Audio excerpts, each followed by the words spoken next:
Hello friends, welcome to my channel. Friends, आप लोग का मेरे यूट्यूब चैनल में बहुत बहुत स्वागत है। हम लोग क्या देखेंगे? हम लोग जो 5 PM पे जो पर डे 10 मिनट का वीडियो चल रहा था, 10 मिनट सीरीज वाला, ठीक है, जो कंटिन्यू था, उसमें हम लोग बीमारी पढ़ रहे थे यानी डिजीज पढ़ रहे थे। और उसमें 28 या 29 डिजीज था। ठीक, हम लोगों ने सब कंप्लीट कर लिया। अब इसके बाद हम लोग अति लघुत्तरी प्रश्न देख लेंगे और उसके बाद उसका ऑब्जेक्टिव क्वेश्चन कैसे बना है। एक दिन कमेंट में की थी, कमेंट अभी कौन किया था नाम नहीं याद है, तो मैंने कहा जब वीडियो कंप्लीट हो जाएगा मैं सारा वीडियो अपलोड कर दूंगी। अभी इसका एक वीडियो बचा हुआ है, वो भी कल आप लोगों को मिल जाएगा, ठीक है। तो हम लोग इसको भी देख लेते हैं। और इसको देख लेने से भाई पढ़ने से थोड़ा होता है, क्वेश्चन भी करना होता है। तो हम लोग अति लघुत्तरी प्रश्न भी देखेंगे, फिर हम लोग बहुविकल्प भी देखेंगे, ठीक है।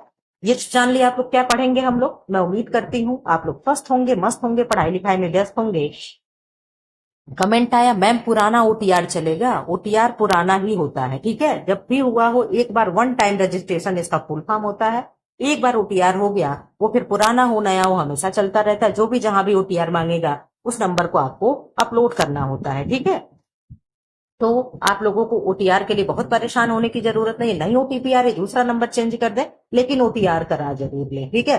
सबसे निवेदन है कि ओटीआर जरूर करवा लें, ठीक। अब क्या कर दें, जो लोग नए हों चैनल को सब्सक्राइब कर दें, बेल आइकन को प्रेस कर दें, ताकि बेल आइकन को बजा करके क्या है, जब प्रेस करेंगे तो जब जब भी वीडियो अपलोड होगा नोटिफिकेशन जाएगा। वीडियो दो टाइम में आप लोग के अपलोड होता है, एक 10:40 पे और एक 5 PM पे। और 5 PM वाला क्लास तो आप लोग का खत्म होगा, एक दिन का और बचा हुआ है। अब उसके जगह पे मैं आप लोगों से राय मांगी थी कि क्या वीडियो अपलोड करूं, किसी ने कुछ नहीं बताया। तो फिर आप लोग निश्चिंत रहिएगा, जो मुझे समझ में आएगा मैं वो अपलोड करूंगी। लेकिन इस दो टाइम पे आपको वीडियो मिलेगा ही मिलेगा, 5 PM एंड 10:40 AM, ठीक है। चलिए आप लोग क्लास को शुरू करें। क्या है संक्रामक रोग से आप क्या समझते हैं? जो रोग जीवाणुओं के माध्यम से एक व्यक्ति अथवा प्राणी से दूसरे व्यक्ति अथवा प्राणी को लग जाते हैं, उन्हें हम संक्रामक रोग कहते हैं। जैसे हमारा कोरोना था, ठीक है। संक्रामक रोग किन किन माध्यमों से होते संक्रमित होते हैं? संक्रामक रोग वायु से, भोजन एवं जल से, प्रत्यक्ष संपर्क से यानी हम आपको टच कर दे, रक्त के माध्यम से यानी ब्लड डोनेट करके संक्रमित होते हैं, ठीक है। इसको बहुत अच्छे से देखते चलिएगा, ये हेल्प करेगा आगे आपको क्वेश्चन सॉल्व करने में। अभी धैर्य बना करके ब्लूटूथ लगा के चुपचाप पढ़ते सुनते चलो, नहीं तो ये नहीं कि क्लास छोड़ करके भाग जाओ कर क्या ही लेकर के आ गई है। जो भी लेकर के आए हैं आप लोगों के लिए ही लेकर के आए हैं, ठीक है। संक्रामक रोगों की रोकथाम के मुख्य उपाय बताइए। संक्रामक रोगों की रोकथाम के निम्न उपाय हैं। नंबर 1, स्वास्थ्य अधिकारियों को सूचित कर देना। जो आपके नियरेस्ट जो भी पीएचसी सीएचसी हो, जो भी गांव में अस्पताल हो सरकारी, वहां पे जाकर के आपको सूचना देना चाहिए, इन्फॉर्म करना चाहिए कि सर यहाँ रेबीज फैला हुआ है या हैजा फैला हुआ है। तो वो जो भी दवाइयां होंगी वो अपने अपने स्तर पे करेंगे। नंबर 2, रोगी को अलग रखना, सबसे पहले उसे क्वारंटीन कर देना। रोग से बचाव के टीके लगवा देना। रोगाणुनाशन के का उपयोग करना, रोगाणुनाशन यानी डेटॉल वगैरह का प्रयोग करने लगना। फिर क्वेश्चन नंबर 4 क्या है, वायु के माध्यम से फैलने वाले मुख्य रोग कौन कौन से हैं? अब यहाँ पे देख लो आप लोग, वायु के माध्यम से कौन कौन रोग फैलता है। अब इस चीज को आप लोग ध्यान से देखते चलिएगा। वायु के माध्यम से फैलने वाले मुख्य रोग हैं, चेचक है, छोटी माता है, खसरा है, डिप्थीरिया है। ये सब किसके माध्यम से होने वाला डिजीज है? आप कहोगे मैं वायु के माध्यम से। तपेदिक है, इन्फ्लुएंजा है, और क्या चीज है, और काली खांसी है। अब आप लोगों को एक चीज मैं यहाँ बता दूं कि या तो पूछ ले वायु से फैलने वाले रोग, और या तो पूछ दे वायरस जनित रोग। तो जो वायरस जनित रोग होता है वही वायु से फैलने वाले रोग भी होता है। ये आप लोग मेरे तरफ से ट्रिक ले लीजिए समझने के लिए। आप लोगों को जो वायु होगा वहां पे वायरस होगा, व से वायु, व से वायरस। अगर इस तरीके से आप पढ़ेंगे तो चीजें थोड़ा बहुत आपको याद रहेंगी। जल अथवा भोजन के माध्यम से फैलने वाले रोग, मुख्य रोग कौन कौन से हैं? किससे किससे पूछ रहा है? जल अथवा भोजन से फैलने वाले रोग कौन कौन से होते हैं? तो आप कहोगे मैम हैजा होगा, मियादी बुखार होगा, पेचिस होगा, अतिसार होगा। अतिसार यानी डायरिया, पेचिस यानी डिसेंट्री, ठीक है। और हैजा यानी कॉलरा, मियादी बुखार यानी आप लोग बता दीजिएगा क्या होगा। क्वेश्चन नंबर 6 का आंसर करें। प्रत्यक्ष संपर्क द्वारा फैलने वाले रोग कौन कौन से होते हैं? दाद, खुजली, खारिश, एक्जिमा आदि त्वचा संबंधी रोग जो हैं प्रत्यक्ष संपर्क द्वारा फैलने वाले रोग हैं। ठीक है, प्रत्यक्ष संपर्क यानी आप लोग अक्सर देखते होंगे, इस समय बरसात का मौसम है, शायद इसी समय में दाद वगैरह होता है, एक व्यक्ति को दाद होता है, बिना कुछ किए उसका कपड़ा टच कर लो, तौलिया टच कर दो, वो स्वभावतः ही आपको होना ही होना, संभवतः आपको हो ही जाएगा। ठीक है, रक्त के माध्यम से फैलने वाले रोग कौन कौन से हैं? रक्त के माध्यम से फैलने वाले मुख्य रोग हैं मलेरिया है, डेंगू है, प्लेग है एंड पीत ज्वर है। ये क्या है? ये सब मच्छरों से फैलने वाला रोग है। प्लेग मच्छरों से फैलता है? नहीं मैम, प्लेग मच्छर से नहीं फैलता है। प्लेग जानवरों के यानी जानवरों के जो बाल वाले जानवर होते हैं उनके द्वारा फैलता है। ठीक, प्लेग, पिस्सू, हाँ ठीक है। रोग प्रतिरक्षा से आप क्या समझती हैं? विभिन्न संक्रामक रोगों के रोगाणुओं से संघर्ष करने वाली शरीर की क्षमता को रोग प्रतिरक्षा अथवा रोग प्रतिरोध क्षमता कहते हैं। ठीक है, इस तरीके से आप लोग को पढ़ के अच्छा लग रहा होगा कि मैम यहाँ पे बहुत अच्छे से दिया हुआ है। देख लो आप लोग, यही चीज है, संक्रामक रोग फैलना तथा नियंत्रण, यही हम लोग पढ़ रहे थे इसके पहले। रोग प्रतिरक्षण कितने प्रकार की होती है? रोग प्रतिरक्षा मुख्य रूप से दो प्रकार की होती है। नंबर 1 प्राकृतिक रोग प्रतिरक्षा और नंबर 2 कृत्रिम एवं अर्जित रोग प्रति क्षमता। ठीक है, प्रतिरक्षा। क्वेश्चन नंबर 10 का आंसर करें। किन व्यक्तियों में प्राकृतिक रोग प्रतिरक्षा क्षमता प्रबल होती है? स्वास्थ्य के विभिन्न नियमों का समुचित पालन करने वाले तथा संतुलित एवं पौष्टिक आहार ग्रहण करने वाले व्यक्तियों में प्राकृतिक रोग प्रतिरक्षा प्रबल होती है। यानी पूछ रहा है कि नेचुरल जो इम्यूनिटी सिस्टम होती है वो किसके पास होगी? तो जो लोग नियमित अपने जीवन का दिनचर्या का पालन करते हैं, संतुलित भोजन करते हैं, पौष्टिक भोजन करते हैं, उनकी इम्यूनिटी सिस्टम क्या होती है? स्ट्रांग होती है। अब हम लोग पिज्जा बर्गर फुल्की चाट खा करके हम लोग की इम्यूनिटी सिस्टम कितने स्ट्रांग होती है आप सब लोग जानते हैं। क्वेश्चन नंबर 11 का आंसर करें। टीकाकरण क्या है? विभिन्न संक्रामक रोगों से बचाव के लिए लगाए जाने वाले टीकों की प्रक्रिया को टीकाकरण कहते हैं। टीकाकरण से रोग प्रतिरोध क्षमता का विकास होता है। क्वेश्चन नंबर 12 डीपीटी का टीका किन रोगों से बचाव के लिए लगाते हैं? डीपीटी का टीका काली खांसी, डिप्थीरिया और टिटनेस से बचाव के लिए लगाते हैं। डिप्थीरिया से डी हो गया, पी से काली खांसी यानी पर्ट्यूसिस हो गया और टी फॉर स्टैंड करेगा टिटनेस। ठीक है, ये चीजें आपको लर्न होनी चाहिए। निसंक्रमण तथा निसंक्रामक पदार्थ का अर्थ स्पष्ट कीजिए। निसंक्रमण क्या है और निसंक्रामक क्या है? तो रोगाणुओं या जीवाणुओं को नष्ट करने की प्रक्रिया को निसंक्रमण कहते हैं तथा निसंक्रमण के लिए उपयोगी पदार्थों को हम निसंक्रामक पदार्थ कहते हैं। ठीक है, क्वेश्चन नंबर 14 का आंसर करें। भौतिक निसंक्रमण के मुख्य उपाय क्या है? जलाना, वाष्प या भाप का प्रवाह करना, सूखी गर्म हवा का प्रवाह तथा उबालना भौतिक निसंक्रमण के मुख्य उपाय हैं। क्या है?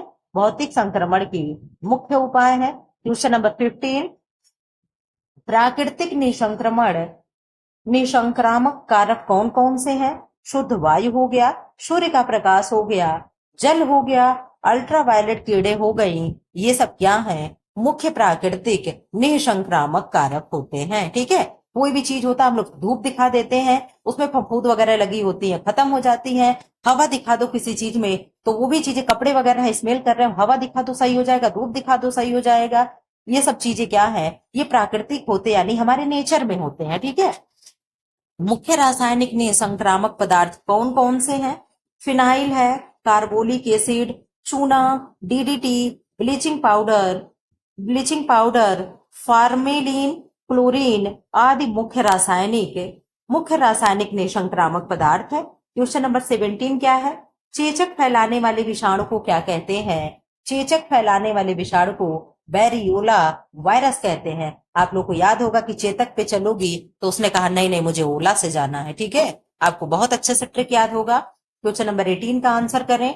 टाइफाइड नामक रोग को उत्पन्न करने वाले रोगाणु को हम क्या कहते हैं? तो टाइफाइड नामक रोग को उत्पन्न करने वाले रोगाणु को हम साल्मोनेला टाइफी कहते हैं। क्या कहते हैं? साल्मोनेला टाइफी कहते हैं। ऐसे अगर आपको एक शब्दों में अगर आपको आंसर याद हो तो 4 विकल्प आकर के आपको उलझा सकता है? कभी नहीं। तो इसीलिए आप लोगों को मैं अति लघु उत्तरी भी पढ़ाना उचित समझ रही हूँ।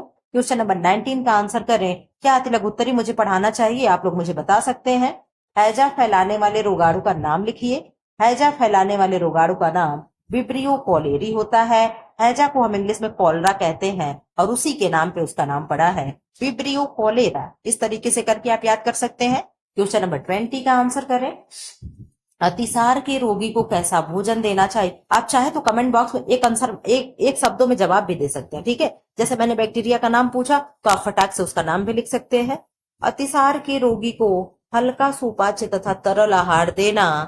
तरल आहार देना, रोगी के आहार में मिर्च, मसाले, वसा तथा रेशे का प्राय समावेश नहीं होना चाहिए। रेशे मतलब फाइबर युक्त भोजन उसे नहीं देना चाहिए। क्यों? क्योंकि ऑलरेडी उसे लूज मोशन हो रहा है। और फाइबर वाले भोजन कहाँ हम देते हैं? रेशे युक्त भोजन किसमें देते हैं? तो आप कहोगे मैम कॉन्स्टिपेशन की जिसको प्रॉब्लम होती है हम उन्हें देते हैं, ठीक है। क्वेश्चन नंबर 21, तपेदिक नामक रोग फैलाने वाले रोगाणु का नाम लिखिए। तपेदिक नामक रोग फैलाने वाले रोगाणु का नाम ट्यूबरकुलोसिस बैसिलस है। ट्यूबरकिल या ट्यूबरकुलोसिस बैसिलस है। तपेदिक यानी टीबी के बारे में पूछ रहा है, ट्यूबरकुलोसिस के बारे में पूछ रहा है, ठीक है। तपेदिक या टीबी से बचने के लिए कौन सा टीका लगाया जाता है? तो तपेदिक या टीबी से बचने के लिए हम बीसीजी का वैक्सीन लगवाते हैं। बीसीजी क्या है? बैसिलस कैलमेटी ग्यूरेन, ठीक है। 23 का आंसर करें, कुष्ठ रोग किस प्रकार का रोग है? कुष्ठ रोग एक संसर्गजन्य भयंकर संक्रामक रोग होता है, ठीक है। 24 का आंसर करें, कुष्ठ रोग किस जीवाणु के कारण उत्पन्न होता है? अभी कल या परसों में हम लोगों ने कुष्ठ वाला वीडियो देखा था। कुष्ठ रोग माइक्रोबैक्टीरियम लेप्री नामक जीवाणु के कारण होता है। मैम कुष्ठ को हम लोग इंग्लिश में लेप्रोसी कहते हैं। क्या कहते हैं? लेप्रोसी कहते हैं। और उसी लेप्रोसी से आप लेप्री ले लीजिएगा और आप तुरंत फटाक से आंसर कर आइएगा कि मैम ये प्रश्न आया और मेरा 1 नंबर सही हो गया, ठीक है। तो आप क्या करके आओगे कि माइक्रोबैक्टीरियम लेप्री नामक बैक्टीरिया से क्या होगा? कुष्ठ रोग होगा। अब यहाँ पे पूछ दे कि कुष्ठ रोग जीवाणु जनित है कि वायरस जनित, तो आप कहोगे मैम जीवाणु जनित रोग है। मलेरिया किस कीटाणु के काटने से होता है?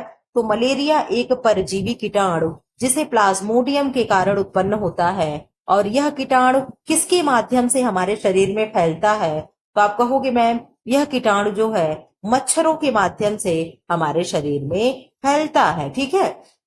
इसकी बैक्टीरिया कौन है? तो आप कहोगे मैम प्लाज्मोडियम होता है। क्या होता है? प्लाज्मोडियम के कारण यह उत्पन्न होता है। क्वेश्चन नंबर 26, डिप्थीरिया नामक रोग किस जीवाणु के कारण उत्पन्न होता है?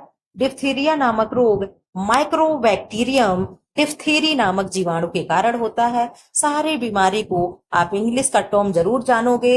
इंग्लिश का टर्म अगर आप जानते हैं तो तुरंत आपसे क्वेश्चन बन जाएगा, ठीक है। क्या होगा मैम? माइक्रोबैक्टीरियम डिप्थीरी नामक जीवाणु से होता है। क्या होता है? डिप्थीरिया रोग हो जाता है। डिप्थीरिया रोग में वैक्सीन कौन सी लगाई जाती है? तो डीपीटी का वैक्सीन लगाया जाता है। किसमें होता है मैम? 2 से लेकर के 5 साल तक के बच्चे में ये बीमारी देखने को मिलती है। कहाँ से प्रॉब्लम होती है? तो गले में प्रॉब्लम होती है, ठीक है। सब मैं पढ़ा चुकी हूँ। जो लोग ना देखे हों 5 बजे वाले वीडियो को जाकर के फॉलो कर लें। उस प्लेलिस्ट का नाम है 10 मिनट सीरीज, ठीक है। उसमें आपको पूरा वीडियो 27-28 जो भी लगा होगा सब आपको मिल जाएगा, ठीक। काली खांसी फैलाने वाले जीवाणु को क्या कहते हैं? उत्तर क्या है? काली खांसी फैलाने वाले जीवाणु को होमोकिट्स पर्ट्यूटिस बैसिलस कहते हैं। शायद ये आप लोग ना सुने हो, लेकिन मैं बार बार कहती हूँ डीपीटी में वो जो पी स्टैंड करता है पर्ट्यूसिस स्टैंड करता है और पर्ट्यूसिस ही काली खांसी है और यही वूपिंग कफ होता है। क्या है? यही काली खांसी है और यही वूपिंग कफ होता है, ठीक है। तो आप इस तरीके से याद कर लोगे कि मैम यहाँ पे पर्ट्यूसिस हम पकड़ लेंगे और हम अपना आंसर सही कराएंगे। तो यही आपको तरीका होता है। पूरा कोई भी याद नहीं करता है, ठीक है। किसी को डॉक्टर नहीं बनना है, हम लोग को डॉक्टर इंजीनियर नहीं बनना, हमें केवल परीक्षा पास करने का गुण होना चाहिए, ठीक है। तो क्या होगा? होमोकिट्स पर्ट्यूसिस बैसिलस कहते हैं। किसके बैक्टीरिया को कहेंगे मैम? काली खांसी के बैक्टीरिया को कहते हैं। प्लेग फैलाने वाले जीवाणु को क्या कहते हैं? तो प्लेग फैलाने वाले जीवाणु को पास्चुरेला पेस्टिस कहते हैं। क्या कहेंगे? पास्चुरेला पेस्टिस कहेंगे। प से प्लेग हो गया, प से पास्चुरेला हो गया, प से पेस्टिस हो गया। यानी जहां पे आप प देखिएगा आंसर मार्क करके चले आइएगा कि प्लेग फैलाने वाले बैक्टीरिया का मैम नाम क्या है, तो पास्चुरेला पेस्टिस है। पास्चुरेला पेस्टिस है, क्या है, प्लेग पास्चुरेला पेस्टिस। ऐसे आप करेंगे तो याद हो जाएगा। अब इधर आ जाओ, देखिए क्या है 29। फिर इसके बाद हम लोग अति लघु उत्तरी करेंगे, लघु सॉरी भाई, बहुविकल्पी करेंगे, ऑब्जेक्टिव क्वेश्चन करेंगे। 29 का आंसर करें, पागल कुत्ते के काटने से उत्पन्न रोग के 2 लक्षण बताइए। पागल कुत्ते के काटने पर हाइड्रोफोबिया क्या होगा, हाइड्रोफोबिया नामक रोग हो जाता है। क्या हो जाता है, हाइड्रोफोबिया नामक रोग हो जाता है। इस रोग की दशा में रोगी की निगलने की क्षमता, रोगी की निगलने की क्षमता समाप्त हो जाती है तथा उसका व्यवहार असामान्य हो जाता है। ठीक है, कैसा हो जाता है, असामान्य व्यवहार हो जाता है, कुत्तों के जैसा बिहेव करता है। ये क्या था, किताब में बताया था कि ये सब भ्रांतियां हैं। ठीक है, वो बेचैन होता है, बस कुत्ते के जैसा उसका बिहेवियर नहीं होता है। ठीक है, कुत्ते के काटने के 2 प्राथमिक उपचार लिखिए। कुत्ते के काटने पर 2 प्राथमिक उपचार निम्नलिखित है। काटे हुए स्थान को साबुन, पानी या पोटेशियम परमैंगनेट द्वारा धोकर उस पर कार्बोलिक अम्ल लगाएं तथा घाव को खुला रखें, पट्टी ना बांधे। नंबर 1, अगर आपके भी घर में भगवान ना करे अगर किसी को ऐसे कुत्ता काट ले, ठीक है, तो चीजें आम बात है, तो वहां पे आपको तुरंत क्या प्राथमिक चिकित्सा करेंगे, ये सब जानना चाहिए। सॉरी, यदि चिकित्सक की सुविधा उपलब्ध ना हो तो काटे गए स्थान पर सरसों का तेल एवं लाल पीसी मिर्च भर दें। ये ना सोचे कि कटा हुआ है उस पे लाल मिर्च लगेगा, आपको लगा देना चाहिए। ठीक है, निर्जलीकरण क्या है, 31 का आंसर करें। व्यक्ति के शरीर में जल की आवश्यकता मात्रा से घट जाने की स्थिति को हम निर्जलीकरण यानी डिहाइड्रेशन कहते हैं। यह जीवन यह जीवन एवं जीवन था हाँ यह जीवन एवं स्वास्थ्य के लिए गंभीर समस्या मानी जाती है। ठीक है, क्वेश्चन नंबर 32 का आंसर करें। उन बीमारियों के नाम लिखिए जो बैक्टीरिया द्वारा फैलती हैं, या किन्हीं 4 संक्रामक रोगों के नाम लिखिए। आप बता दो, बैक्टीरिया या रोगाणु द्वारा फैलने वाले मुख्य संक्रामक रोग है कौन कौन है। तपेदिक है, हैजा है, चेचक है, खसरा है, काली खांसी है। ठीक है, काली खांसी है, डिप्थीरिया है, मलेरिया है, अतिसार है, पेचिस है आदि। ठीक है, क्या है, किन्हीं 4 संक्रामक रोगों के नाम लिखना था। रक्तहीनता क्या है, यह क्यों होती है। टिप्पणी लिखिए, रक्त अल्पता तथा इसका उपचार। ठीक है, क्या है, यदि व्यक्ति के रक्त में हीमोग्लोबिन की मात्रा घट जाती है तो इस असामान्य स्थिति को रक्तहीनता या रक्त अल्पता, जिसे इंग्लिश में एनीमिया कहते हैं। ठीक, सामान्य रूप से असंतुलित भोजन ग्रहण करने, पेट में कीड़े के होने अथवा नशीले पदार्थों के अधिक सेवन से यह स्थिति उत्पन्न होती है। रक्त अल्पता के उपचार के लिए संतुलित पौष्टिक आहार ग्रहण करना चाहिए तथा खनिज, लौह खनिज वाले भोज्य पदार्थों का अधिक सेवन करना चाहिए। लौह खनिज तथा विटामिन बी की गोलियां भी दी जा सकती हैं। ठीक है, अब इधर आ जाओ आप लोग। अब आप लोग खुश हो गए होंगे कि मैम अब हम लोगों को आंसर देने का मौका मिल गया। ठीक है, चलिए ठीक है, आप लोग फटाफट करिए। और इस तरीके से मैं कई चैप्टर लेकर के आई हूँ। ठीक है, केवल यही एक चैप्टर नहीं है, मैं कई चैप्टर का इस तरीके से फोटो खींच करके लाई हूँ कि आपका वीडियो 1 घंटे तक चल जाए। ठीक है, अब यहाँ पे आंसर दीजिए क्या होगा। पहले का पढ़ चुके हैं, एक भी सिंगल क्वेश्चन किसी का रॉन्ग नहीं होना चाहिए, विस्तार से भी पढ़े हैं सब लोग, अति लघु उत्तरी प्रश्न भी पढ़ लिए, और अब क्वेश्चन गलत होगा तो फिर बहुत बुरा हो जाएगा। ठीक, बता दीजिए क्या होगा। संक्रामक रोग किसे कहते हैं। ऑप्शन ए, वायु द्वारा फैलने वाले रोग को। ऑप्शन बी, जल द्वारा फैलने वाले रोग को। ऑप्शन सी, रोगाणुओं के संक्रमण से होने वाले रोग को। ऑप्शन डी, इनमें से कोई नहीं। आप अपना आंसर करें, क्या होगा। आप कहेंगे मैम संक्रामक रोग हम उसे कहते हैं जो रोगाणुओं के संक्रमण से होने वाले रोग होते हैं। ठीक है, क्वेश्चन नंबर 2 का आंसर करें। सभी संक्रामक रोग होते हैं, यहाँ पे आंसर भी दिख रहा है क्या, नहीं। ठीक हमको लगा आंसर भी आप लोग देख पा रहे हो क्या। चलो आंसर करिए आप लोग, आप आंसर कर दीजिए कि मैम सभी संक्रामक रोग होते हैं। कैसे होते हैं। ऑप्शन ए, गंदगी द्वारा। ऑप्शन बी, लापरवाही से। ऑप्शन सी, रोगाणुओं द्वारा। ऑप्शन सी, रोगाणुओं द्वारा। ऑप्शन डी, बिना किसी कारण के संक्रामक रोग कैसे फैलते हैं, आप बता दो। आप कहोगे मैम संक्रामक रोग रोगाणुओं द्वारा फैलते हैं। किसके द्वारा? रोगाणुओं द्वारा फैलते हैं। थर्ड का आंसर करें। रोगाणुओं के शरीर में प्रवेश करने के कारण उत्पन्न होने वाले रोगों को कहते हैं। ऑप्शन ए साधारण रोग, ऑप्शन बी घातक रोग, ऑप्शन सी संक्रामक रोग, ऑप्शन डी गंभीर रोग। आप आंसर दे दे क्या होगा। रोगाणुओं के शरीर में प्रवेश करने के उपरांत उत्पन्न होने वाले रोग को हम कहते हैं। तो आप कहोगे मैम इसी को तो हम संक्रामक रोग कहते हैं। क्या कहते हैं? देखिए वहां जो पीछे आप लोग प्रश्न पढ़े उसी को उठा उठा करके क्वेश्चन बना दिया है। निम्न में से कौन सा रोग संक्रामक नहीं है? ऑप्शन ए कोढ़ या कुष्ठ रोग जिसे लेप्रोसी कहते हैं, option B malaria, option C मोतीझरा, ऑप्शन सी स्कर्वी। आप बहुत अच्छे से जान रहे होंगे कि मोतीझरा जब हम लोग पढ़े थे तो बताया था क्यों इसका नाम मोतीझरा पड़ा था। जो लोग ना पढ़े हो जाकर के पढ़ सकते हैं। क्वेश्चन नंबर 4 का आंसर हो जाएगा मैम जो स्कर्वी है ये संक्रामक रोग नहीं है। ठीक है, बाकी कुष्ठ हो गया, मोतीझरा हो गया, मलेरिया हो गया, ये सब क्या है? ये सब संक्रामक रोग होते हैं। क्वेश्चन नंबर 5 का आंसर करें। संक्रामक रोगों का संक्रमण किसके द्वारा होता है या किनके द्वारा होता है? ऑप्शन ए वायु के द्वारा होता है, ऑप्शन बी भोजन तथा जल के द्वारा होता है, ऑप्शन सी कीटों के द्वारा होता है, ऑप्शन डी ये सभी के द्वारा होता है। आप अपना आंसर करें क्या होगा 5 का। आप कहोगे मैम 5 का आंसर हो जाएगा ये सभी, यानी डी हो जाएगा। कहाँ गया 5 का आंसर? 5 का आंसर ये सभी हो जाएगा। ठीक, क्वेश्चन नंबर 6 का आंसर करें। आई थिंक आप लोग को अच्छे से दिख रहा होगा। ठीक है, जितना जूम हो सकता है उतना मैं कर रही हूँ। संक्रामक रोगों की रोकथाम के लिए स्वस्थ व्यक्ति को चाहिए क्या चाहिए? ऑप्शन ए टीके लगवाएं, ऑप्शन बी स्वादिष्ट भोजन ग्रहण करें, ऑप्शन सी धूप में बैठें, ऑप्शन डी प्रायः भ्रमण करना चाहिए। आप क्या कहोगे? आप कहोगे मैम संक्रामक रोगों की रोकथाम के लिए हमें टीके सबसे पहले जाकर के लगवाने चाहिए। धूप उप में बैठना तो अलग चीज हो गई। ठीक है, क्वेश्चन नंबर 7 का आंसर करें। शरीर की रोगों से संघर्ष करने की क्षमता को कहते हैं क्या कहेंगे? ऑप्शन ए निःसंक्रमण कहेंगे, ऑप्शन बी रोग प्रतिरोधक क्षमता कहेंगे, ऑप्शन सी उद्भवन अवधि कहेंगे, ऑप्शन डी इनमें से कोई नहीं कहेंगे। आप कहोगे मैम शरीर की रोगों से संघर्ष करने की क्षमता को हम रोग प्रतिरोधक क्षमता कहते हैं। यही हमारे इम्यूनिटी सिस्टम को डेवलप करती है। ठीक है, इसी को कहते हैं। क्वेश्चन नंबर 8, रोग प्रतिरोधक क्षमता को अर्जित किया जा सकता है।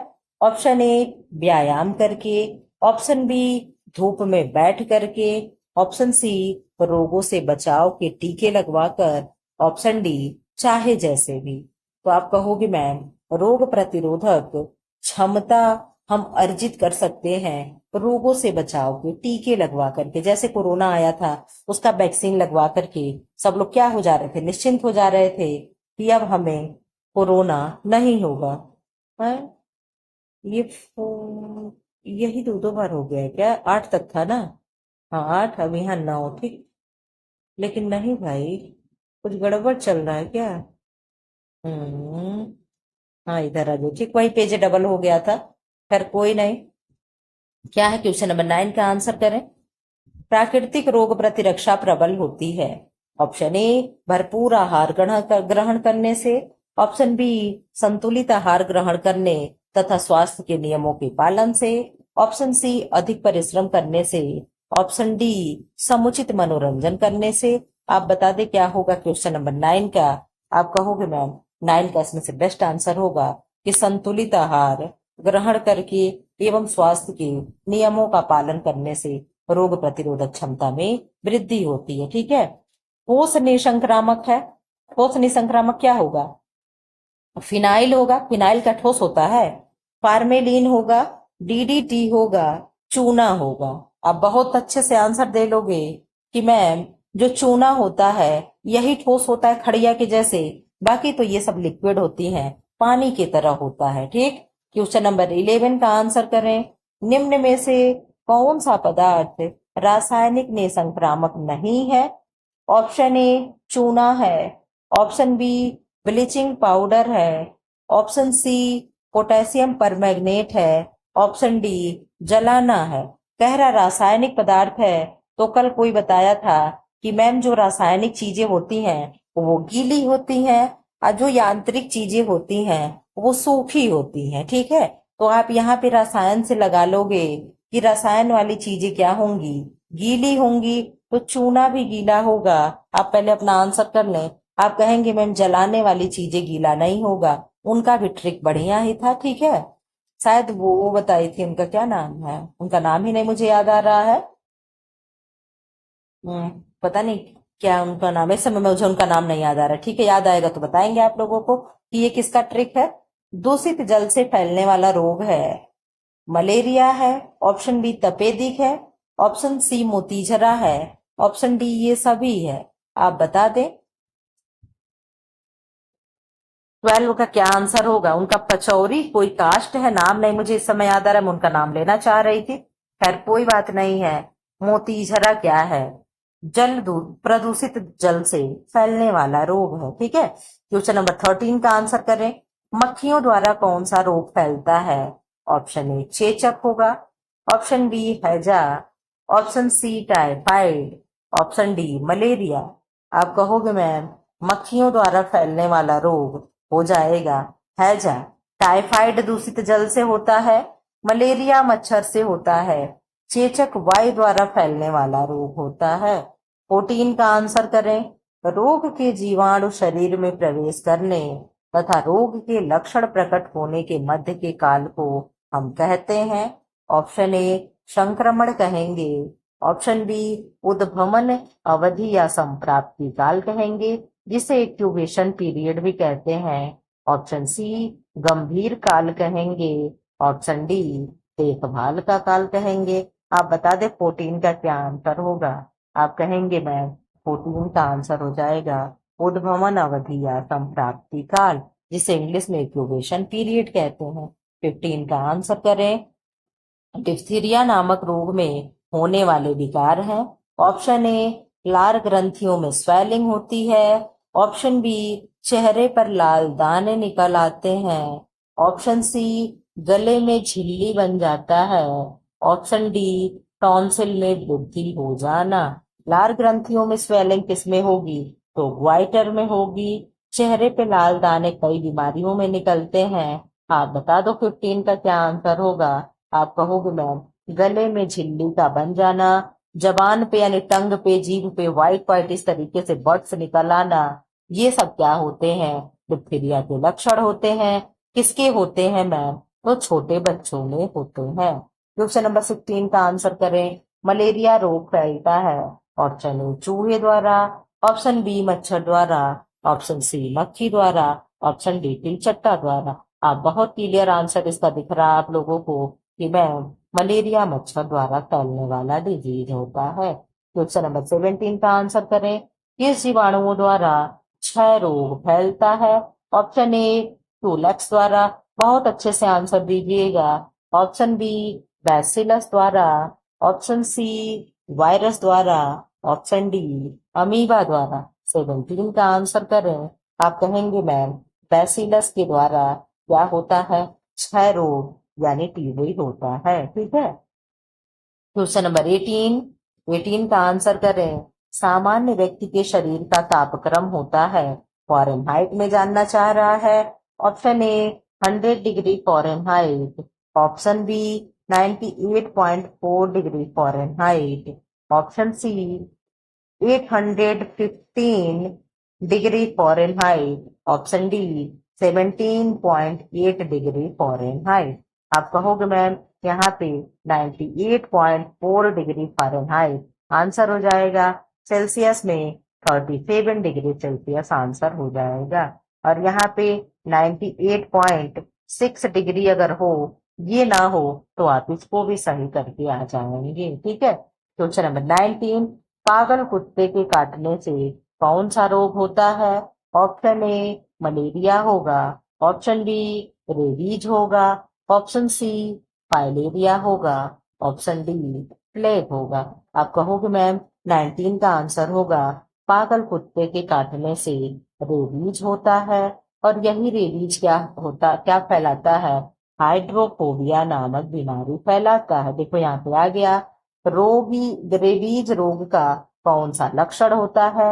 ऑप्शन ए उल्टी होना, ऑप्शन बी पानी से डरना या निगल ना पाना, ऑप्शन सी दस्त होना, ऑप्शन डी जाड़े से कांपना। आप कहोगे मैम हाइड्रोफोबिया होगा, जिसमें व्यक्ति को पानी से डर लगता है, ना व्यक्ति नहाता है ना व्यक्ति पानी पीता है, वो पानी से डरता रहता है। ठीक है, क्वेश्चन नंबर 21 का आंसर करें। देखिए आप लोग का आंसर देखने लगा होगा। 21 का क्या आंसर होगा? हाथी पांव, जिसे क्या कहते हैं, फील पांव, और क्या इसे कहते हैं, एलिफेंटेसिस, ये नाम कहते हैं। इसका चिकित्सीय नाम क्या है? ऑप्शन ए फाइलेरिया है, ऑप्शन बी ल्यूकेरिया है, ऑप्शन सी एडीज है, ऑप्शन डी इनमें से सभी या इनमें से कोई नहीं है। आप कहोगे मैम फाइलेरिया जो है इसका हाथी पांव का चिकित्सीय नेम है। ठीक है, इसके 3-4 नाम मैंने आपको बता दिया, हाथी पांव, फील पांव, फाइलेरिया और एलिफेंटेसिस। ठीक है, क्वेश्चन नंबर 22 का आंसर करें। तपेदिक रोग का लक्षण है लगातार खांसी आना, कमजोरी महसूस होना, ज्वरग्रस्त रहना, ये सभी। आप कहोगे मैम तपेदिक रोग के ये सारे लक्षण होते हैं, तपेदिक यानी टीबी वाली चीजें कह रहा है। Question number 23 and last question, आप लोग बता दीजिएगा इस 23 में आपका कितना सही हुआ। प्लेग रोग फैलता है, ऑप्शन ए चूहे द्वारा, ऑप्शन बी मच्छर द्वारा, ऑप्शन सी मक्खी द्वारा, ऑप्शन डी तिलचट्टे द्वारा। तो आप कहोगे मैम प्लेग चूहे के द्वारा होने वाला रोग है। आप लोग अपना यहाँ आंसर देख लें क्या क्या है। देखिए कितना मिनट हो गया, आधा घंटा हो गया, 31 मिनट। आप लोग जरा सा टाइम दो, मैं दूसरा पेज ओपन करूं। 12th की बुक से अभी हम लोग देख रहे हैं। सोचे 3-4 चैप्टर जो इंपॉर्टेंट लग रहा है आप लोग को सब इसी में करा दो। अब यहाँ पे वो विकल्प ही हम लोग पढ़ा जाएगा। पर्यावरण का जनजीवन से संबंध है, ऑप्शन ए औपचारिक, ऑप्शन बी घनिष्ठ, ऑप्शन सी अनावश्यक, ऑप्शन डी कोई संबंध नहीं है। आप बता दें। आप कहोगे मैम पर्यावरण से और मनुष्य से घनिष्ठ संबंध होता है। क्वेश्चन नंबर 2 का आंसर करें। संपूर्ण पर्यावरण का गठन होता है प्राकृतिक पर्यावरण से, सामाजिक पर्यावरण से, सांस्कृतिक पर्यावरण से, इन सभी से। एक टेस्ट सीरीज हम लोग कर रहे थे, उसमें मैंने बताया था कि सामाजिक पर्यावरण क्या होता है एंड सांस्कृतिक पर्यावरण क्या होता है। ठीक है, चलिए यहाँ आ जाइए आप लोग। क्वेश्चन नंबर 3 का आंसर करें। ये पर्यावरण प्रदूषण है, हम लोग पढ़ते भी हैं।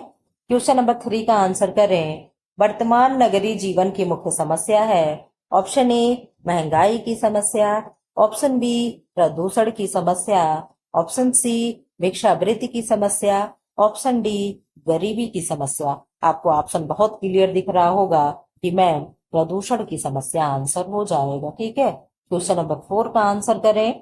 पर्यावरण प्रदूषण में वृद्धि करने वाले कारक हैं, ऑप्शन ए औद्योगिकरण, ऑप्शन बी नगरीकरण, ऑप्शन सी यातायात की शक्ति चालित साधन, ये सभी। क्या आप बता दो ये ऐसे क्वेश्चन हम लोग TGT, PGT, LTG, IC net में सॉल्व करते हैं? आप कहोगे मैम सॉल्व करते हैं। आप पढ़ाते रहिए, आप क्यों ये सोच रही हैं कि आप गलत कर रही हैं, आप सही कर रही हैं।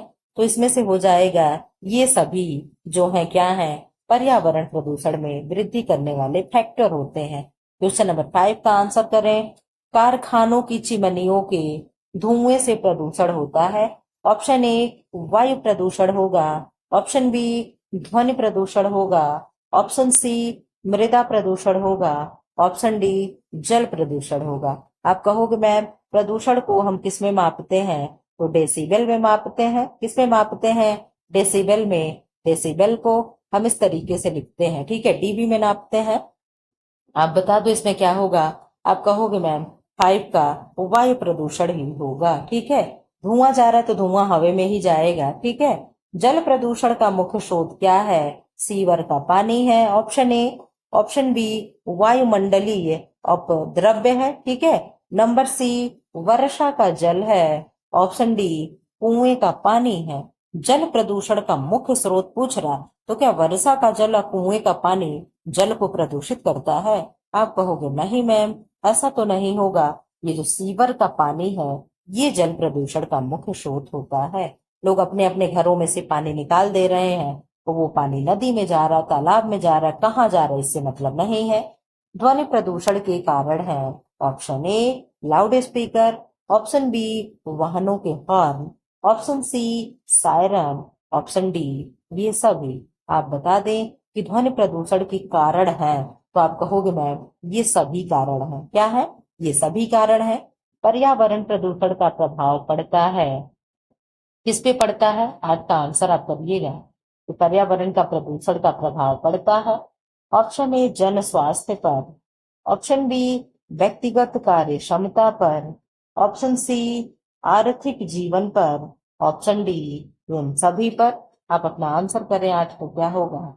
आप कहोगे मैम इन सभी पर होता है। ठीक है, क्वेश्चन नंबर 9 का आंसर करें। कौन सा प्रदूषण स्वास्थ्य के लिए हानिकारक है? ऑप्शन ए वायु प्रदूषण, ऑप्शन बी जल प्रदूषण, ऑप्शन सी ध्वनि प्रदूषण, ऑप्शन डी ये सभी। आप कहोगे मैम ये सब हमारे हेल्थ के लिए नुकसानदायक होते हैं। ठीक है, हार्मफुल सारे होते हैं, कोई भी अच्छा नहीं होता है। क्वेश्चन नंबर 10 का आंसर करें। पेड़ पौधे पर्यावरण प्रदूषण को नियंत्रित करते हैं, कैसे? सुगंध छोड़ करके, सेंट मार देते हैं क्या? ऑप्शन बी कार्बन डाइऑक्साइड यानी CO2 ग्रहण करके तथा ऑक्सीजन विसर्जित करके, ऑप्शन सी शीतल छाया एवं फल फूल प्रदान करके, ऑप्शन डी वर्षा को बढ़ा करके। आप कहोगे मैम सबसे अच्छा आंसर बी वाला है कि CO2 को ऑब्जॉर्व कर लेते हैं और ऑक्सीजन को छोड़ देते हैं। ठीक है, इधर आ जाओ। क्या हम लोग LT ग्रेड का पेपर सॉल्व किए हैं? तो उसमें हम लोग 5 जून वाले दिवस को पढ़े नहीं थे? जी मैम पढ़े थे। ठीक है, तो इसलिए आपको ये नहीं कह सकते हो कि ये जो हम पढ़ा रहे हैं ये बेकार है। ठीक, क्वेश्चन नंबर 11 का आंसर करें। पर्यावरण दिवस कब मनाया जाता है? ऑप्शन ए 1 जून को, ऑप्शन बी 5 जून को, ऑप्शन सी 12 जून को, ऑप्शन डी 18 जून को। इसमें से 2 दिवस है जो आपको जानना चाहिए। 1 जून को क्या मनाते हैं? विश्व दुग्ध दिवस मनाते हैं। ठीक है, और 5 जून को विश्व पर्यावरण दिवस मनाते हैं। ठीक, ध्वनि या शोर की इकाई क्या है? मैंने ऊपर बता दिया था। ऑप्शन ए कैलोरी है, ऑप्शन बी मीटर है, ऑप्शन सी डेसिबल है, ऑप्शन डी डेसीमीटर है। आप कहोगे मैम ध्वनि या शोर को मापने का इकाई जो होगा डेसिबल होता है। ठीक है, क्या होगा? डेसिबल होगा। यहाँ पे आप लोग को आंसर दिख जाएगा। क्वेश्चन नंबर 13, जल प्रदूषण रोकने के लिए कौन सा रासायनिक पदार्थ प्रयोग किया जाता है? Option A sodium chloride, option B calcium chloride, option C bleaching powder, option D potassium metabisulphite होगा क्या? Sulphide, sulphide. आप आंसर करें क्या होगा? जल प्रदूषण रोकने के लिए रासायनिक पदार्थ है, आप बता दो क्या होगा? आप कहोगे मैम 13 का आंसर हो जाएगा ब्लीचिंग पाउडर। क्या होगा? Bleaching powder. ठीक है, ये अपना आंसर देख लो और 2 सेकंड का मुझे टाइम दे दीजिए आप, मैं नेक्स्ट पेज ओपन कर लूं। आ जाओ वापस। ये कौन सा चैप्टर है 12th की बुक से? अंतरराष्ट्रीय संस्थाएं कौन कौन सी हैं जरा सा हम लोग देख लेते हैं। अंतरराष्ट्रीय स्तर पर स्वास्थ्य योजनाओं से संबंधित मुख्य संगठन कौन कौन से हैं?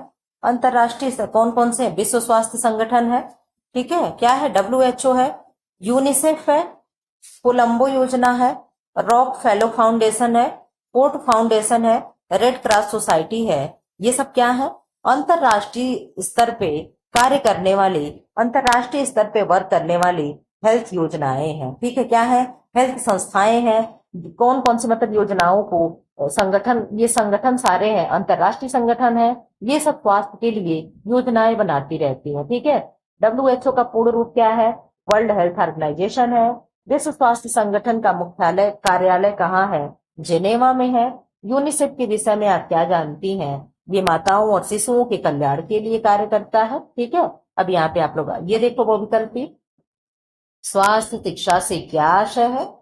आप यहाँ आंसर कर दें। ऑप्शन ए रोगों का उपचार करना, ऑप्शन बी संक्रामक रोगों से बचाव के टीके लगाना, ऑप्शन सी स्वास्थ्य संबंधी आवश्यक जानकारी प्रदान करना। ऑप्शन डी, पौष्टिक आहार की व्यवस्था करना। आप बता दें क्या होगा। आप कहेंगे मैम स्वास्थ्य संबंधी आवश्यक जानकारी प्रदान करना। ठीक है, क्वेश्चन नंबर सेकंड का आंसर कर दे, जूम करते थोड़ा सा, सेकंड का आंसर कर दे। स्वास्थ्य शिक्षा के उद्देश्य है। ऑप्शन ए, शारीरिक एवं मानसिक स्वास्थ्य की रक्षा। ऑप्शन बी, बुरी आदतों से मुक्ति दिलाना। ऑप्शन सी, सर्वांगीण विकास करना। ऑप्शन डी, ये सभी। आप कहोगे मैम ये सभी हो जाएगा। स्वास्थ्य शिक्षा महत्वपूर्ण है केवल छात्र छात्राओं के लिए, तो जहां केवल लग जाए वहां गलत हो जाता है। केवल महिलाओं के लिए, किसी के लिए भी नहीं, तो ये क्या हो जाएगा मैम, सभी के लिए स्वास्थ्य शिक्षा महत्वपूर्ण हो जाता है। क्वेश्चन नंबर 4 का आंसर कर दे। अंतरराष्ट्रीय स्तर पर स्थापित स्वास्थ्य संगठन कौन है। विश्व मलेरिया निवारण कार्यक्रम, राष्ट्रीय कुष्ठ रोग निवारण कार्यक्रम, विश्व स्वास्थ्य संगठन, मातृ एवं शिशु कल्याण केंद्र। तो आप कहोगे अंतरराष्ट्रीय स्तर पे मैम पूछ रहा है, तो WHO हो जाएगा। क्या होगा, WHO हो जाएगा। विश्व स्वास्थ्य संगठन का भारत में मुख्यालय कहाँ है, यानी WHO का इंडिया में मुख्यालय कहाँ है। जिनेवा जो आप पढ़े हैं, जिनेवा तो पूरे वर्ल्ड का हो गया, लेकिन इंडिया में भी इसका कहीं हेडक्वार्टर होगा। तो आप कहोगे मैम न्यू दिल्ली में होगा। कहाँ होगा, न्यू दिल्ली में। यूनिसेफ का मुख्यालय कहाँ है। ऑप्शन ए, पेरिस में है। ऑप्शन बी, न्यूयॉर्क में है। ऑप्शन सी, टोक्यो में है। ऑप्शन डी, हनोई में है। आप कहोगे मैम न्यूयॉर्क में ही होगा। यूनिसेफ का मुख्यालय न्यूयॉर्क में होगा। यूनिसेफ की स्थापना 11 दिसंबर 1946 को हुआ था। WHO की स्थापना 7 अप्रैल, थोड़ा सा एक्सप्लेन भी कर दो, APRIL, अप्रैल 1948 को हुआ था। इसीलिए 7 अप्रैल को विश्व स्वास्थ्य दिवस मनाते हैं। क्या मनाते हैं, विश्व स्वास्थ्य दिवस मनाते हैं। ठीक है, आगे निकल चलो। अंतरराष्ट्रीय योग दिवस कब मनाया जाता है। आप कहोगे मैम 21 जून को अंतरराष्ट्रीय योग दिवस मनाया जाता है। 5 जून को पर्यावरण दिवस मनाया जाता है। 1 जून को दूध दिवस या दुग्ध दिवस मनाया जाता है। इस तरीके से आपको जो दिवस जरूरी हो। और क्या, 7 जून को विश्व विश्व क्या है, खाद्य, विश्व खाद्य दिवस मनाया जाता है, या खाद्य संरक्षण दिवस। ठीक है, आप लोग चेक करिएगा एक बार कि खाद्य संरक्षण एक विश्व खाद्य है। क्वेश्चन नंबर 8, अच्छे स्वास्थ्य के लिए आवश्यक है क्या है। नियमित व्यायाम करना, पौष्टिक एवं संतुलित भोजन, शारीरिक स्वच्छता, ये सभी। तो आप कहोगे मैम ये सभी हो जाएगा। आप लोग अपना आंसर देख ले। एक सेकंड का टाइम दे, मैं दूसरा पेज ओपन करूं। ये चैप्टर आप लोग के लिए बहुत इंपॉर्टेंट है और यही लास्ट हो जाएगा। ये क्या है मैम, ये है शिशु की देखभाल। ठीक है, अब यहां से हम लोग इसको अति लघु उत्तरी भी पढ़ेंगे।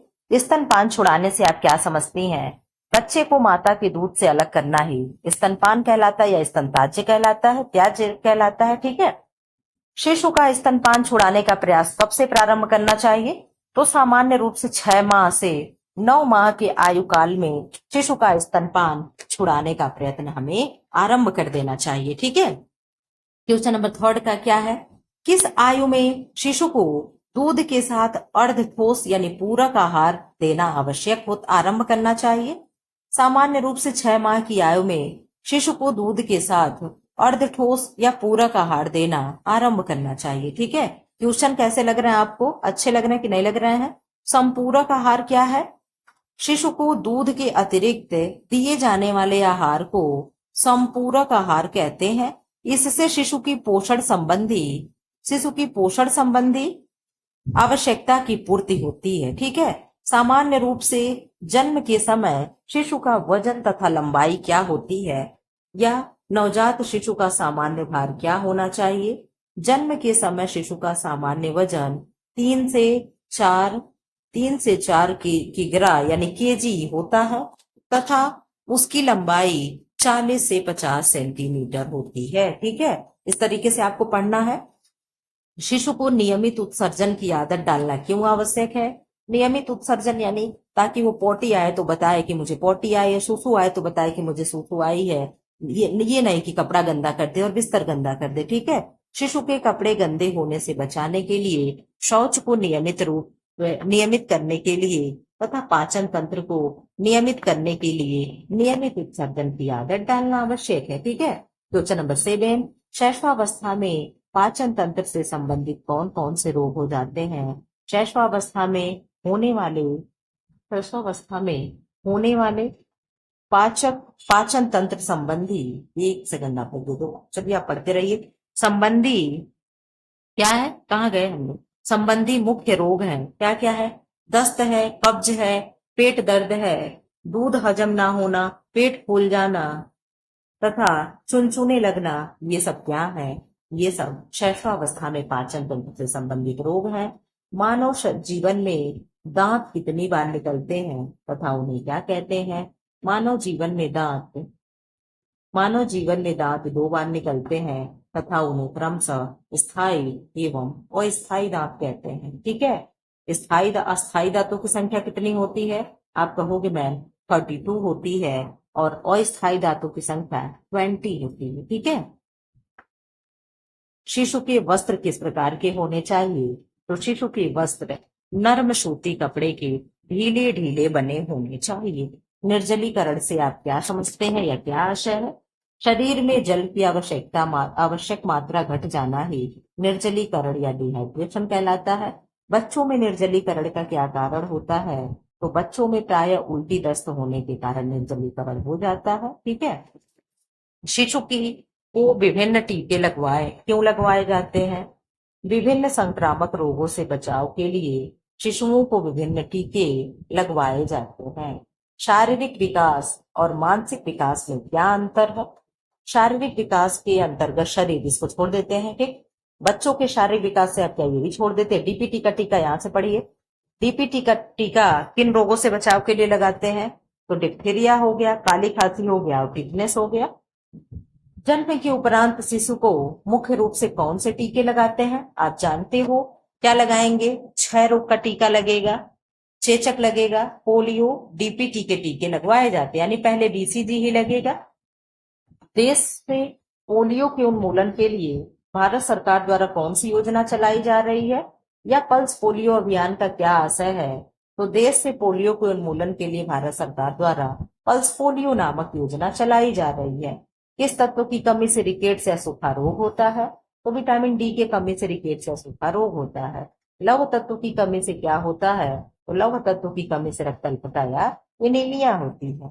दांत तथा हड्डियों की मजबूती के लिए कौन सा पौष्टिक तत्व आवश्यक है, तो दांत तथा हड्डियों की मजबूती के लिए कैल्शियम नामक तत्व आवश्यक है। अगर आप परमिशन दें हमें ना, अगर आप कहें कि मैम ठीक है ऐसे क्वेश्चन ले आओ, तो मैं 10th का पूरा बुक का एक एक चैप्टर में आप लोग को ऐसे अति लघुत्तरी पढ़ा डालूं, अगर आप कहें तो। मैं अपने मन से कुछ नहीं करती हूँ, मैं ले आऊं आप पढ़ो ही नहीं, गला फाड़ फाड़ के इतना कीमती समय निकाल करके आप लोग के लिए मैं 1-1 घंटे का वीडियो शूट कर दूं और आपके किसी मतलब का हो, यूजलेस हो, तो फिर मेरे मेहनत को फिर तकलीफ होगी ना मुझे। तो आप पहले कमेंट बॉक्स में कर दें कि मैम ठीक है ले आए। अगर ले आने के लिए आप परमिशन दोगे तो मैं तभी ही मैं लाऊंगी, नहीं तो नहीं लाऊंगी। ठीक है, नहीं तो जैसे चल रहा है ऐसे चलने दीजिए। शैशवावस्था में मुख्य रूप से किस खनिज की अधिक आवश्यकता होती है। शैशवावस्था में मुख्य रूप से कैल्शियम खनिज की अधिक आवश्यकता होती है। टीकाकरण के लाभ लिखिए। टीकाकरण से संबंधित रोगों से बचाव हो जाता है। बच्चों के आहार को संतुलित आहार रखने के लिए क्या आवश्यक है, तो बच्चों के आहार को संतुलित रखने के लिए दूध के साथ उन्हें पूरक आहार देना चाहिए ताकि उनकी आहार संबंधी मूल्यों का पूर्ति होता रहे। ठीक है।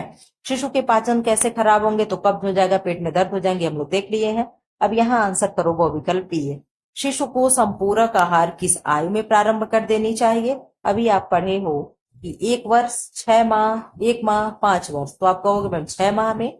नवजात शिशु का आहार होना चाहिए ग्लूकोज, माँ का दूध, शहद, जौ का पानी, तो आप कहोगे माँ का दूध होना चाहिए। जल्दी जल्दी हम लोग कर लेंगे। निर्जलीकरण का क्या अर्थ है, तो शरीर में खून की कमी होना, शरीर में जल की कमी होना, शरीर में लौह की कमी तो एनीमिया हो जाएगा, खून की कमी तो भी एनीमिया हो जाएगा, शरीर में जल की मात्रा का बढ़ जाना ये तो है ही नहीं, तो शरीर में जल की कमी होना भी हो जाएगा। जीवन रक्षक घोल देने का प्रयोजन होता है पेट दर्द का उपचार हो गया, कब्ज का उपचार हो गया, निर्जलीकरण का उपचार, या जर की स्थिति में अजर का उपचार होना, तो आप कहोगे मैम जीवन रक्षक घोल होता है, ओआरएस होता है, ओरल रिहाइड्रेशन सॉल्ट होता है, और इसी को हम निर्जलीकरण दूर करने के लिए देते हैं। जब किसी को लूज मोशन लग जाता है, वोमिटिंग होती है, तो हम ओआरएस का घोल देते हैं।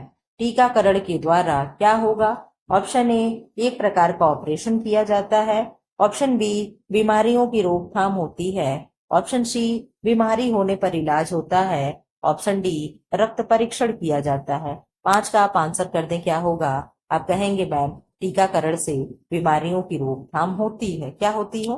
बीमारियों की रोकथाम होती है। अब आप आंसर करें 6 का। बीसीजी का टीका निम्नलिखित में से किस रोग से बचाव के लिए करते हैं? ऑप्शन ए, चेचक हो गया। ऑप्शन बी, डिप्थीरिया हो गया। ऑप्शन सी, तपेदिक या टीबी हो गया। ऑप्शन डी, टाइफाइड हो गया। तो आप कहोगे मैम तपेदिक या टीबी के उपचार के लिए हम करते हैं। ठीक है, यही आप लोग का लास्ट टेस्ट सीरीज चल रहा है। इसके बाद जो भी फोटो फाटो है मैं किसी नेक्स्ट वीडियो में करा दूंगी।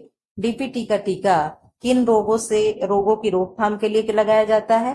प्लेग, रेबीज और कुष्ठ, तपेदिक, मलेरिया और काली खांसी, डिप्थीरिया, कौड़पेर और चेचक, काली खांसी, डिप्थीरिया और टिटनेस। बहुत अच्छा ऑप्शन बनाया हुआ है, काली खांसी, डिप्थीरिया एंड टिटनेस। ठीक है, बच्चों के अस्थायी दांतों की संख्या कितनी होती है? 10 होगी, 15 होगी, 20 होगी, 25 होगी। तो आप कहोगे मैम 20 हो जाएगी।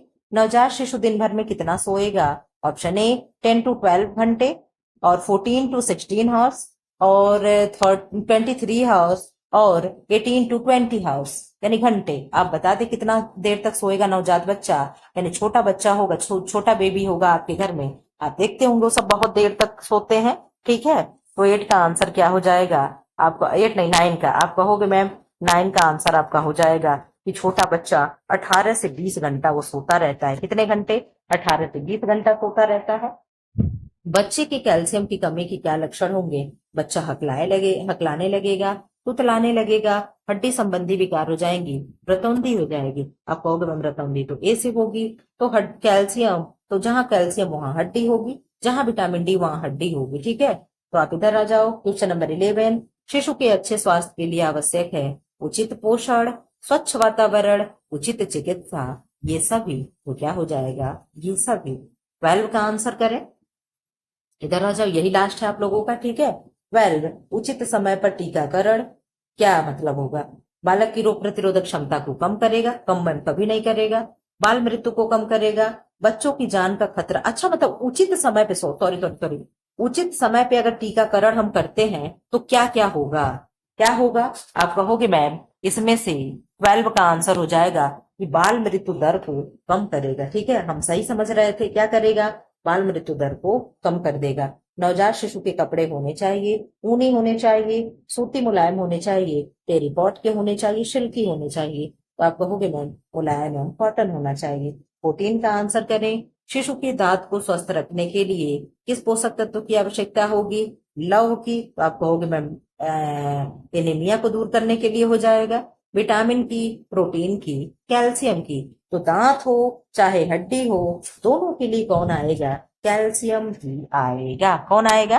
कैल्शियम आएगा। तो 14 का आंसर हो गया। आप लोग बताइएगा कि मैं इस तरीके से कंटिन्यू किए रहिए। किस किस के बुक से? क्लास 9th 10th, ठीक है, क्लास 10th 9th और 12th। अगर आप कहोगे तो मैं इस तरीके से बीच बीच में वीडियो लाती रहूंगी। फिलहाल आप लोगों के इजाजत चाहिए मुझे, बिना आप लोग के परमिशन के मैं कुछ नहीं करती हूँ। ऐसे वीडियो पाने के लिए चैनल को लाइक करें, शेयर करें एंड सब्सक्राइब करें। Thanks for watching.